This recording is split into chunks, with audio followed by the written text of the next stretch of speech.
হালিমা বেগম, নূরজাহান বেগম, মোহাম্মদ আলী খান,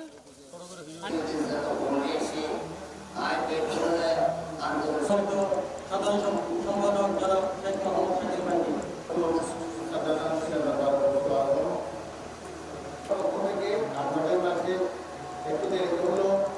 বাঁশখালীতে বন্যায় আক্রান্ত মানুষের পাশে খোঁজ খবর নেওয়া, সহায়তার জন্য যে উদ্যোগ নেওয়া হয়েছে, প্রথমে শুকরিয়া আদায় করছি। আপনারা জানেন আমার মুর্শিদকেবলার বয়স এখন 90 বছর, 91 বছর ইনশাআল্লাহ। মুর্শিদকে দীর্ঘায়ু দিলে আমরা শান্তি পাবো তো।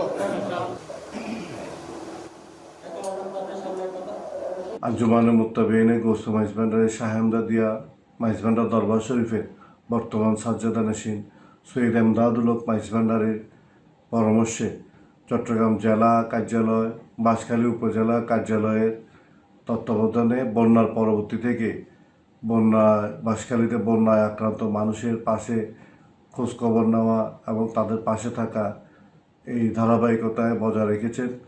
আজও এই বন্যায় আক্রান্ত মানুষদের মধ্যে আবার আঞ্জুমানে মুত্তাবিইনে গৌসে মাইজভান্ডারের শাহেমদাদের পক্ষ থেকে তাদের পাশে থাকার জন্য আমাদের জেলা কার্যকরী সংসদের সদস্যরা উপস্থিত হয়েছেন।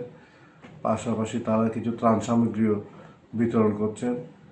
আমরা বিশ্বাস করি এই প্রতিকূল পরিবেশকে কাটিয়ে আবার বাঁশখালীর আমরা যারা মানুষজন আছে, সাধারণ মানুষ, আমরা আবার আমাদের স্বাভাবিক জীবনে ফিরে যাব এবং এই প্রতিকূল পরিবেশ মোকাবেলা করে আবার আমরা আমাদের সমস্ত দায়িত্ব, সমস্ত কার্যক্রমগুলোতে আবার ভালোভাবে প্রতিষ্ঠিত হতে পারব। আজকে যে প্রতিকূল আবহাওয়ার কারণে বন্যার পরিস্থিতিতে যে ক্ষতিগ্রস্ত সার্বিক সহায়তার জন্য যে উদ্যোগ নেওয়া হয়েছে, প্রথমে শুকরিয়া আদায় করছি আমাদের মুর্শিদ কেবলা এবং নায়েব সাজ্জাদা কেবলার প্রতি। ওনারা যে যারা আমাদের ক্ষতিগ্রস্ত হয়েছে তাদের পক্ষে তাদের পাশে থাকার জন্য মুর্শিদ কেবলার পক্ষ থেকে একটা উদ্যোগ নেওয়া হয়েছে। এই উদ্যোগের জন্য আমি মুর্শিদ কেবলার প্রতি শুকরিয়া আদায় করছি এবং নায়েব সাজ্জাদা কেবলা আলমগীর মাওলানা শাহসুবি সিলেট ইরফানুল মাদারের সার্বিক তত্ত্বাবধানে এই কাজগুলো হচ্ছে। আমি ওনারও দীর্ঘায়ু কামনা করছি এবং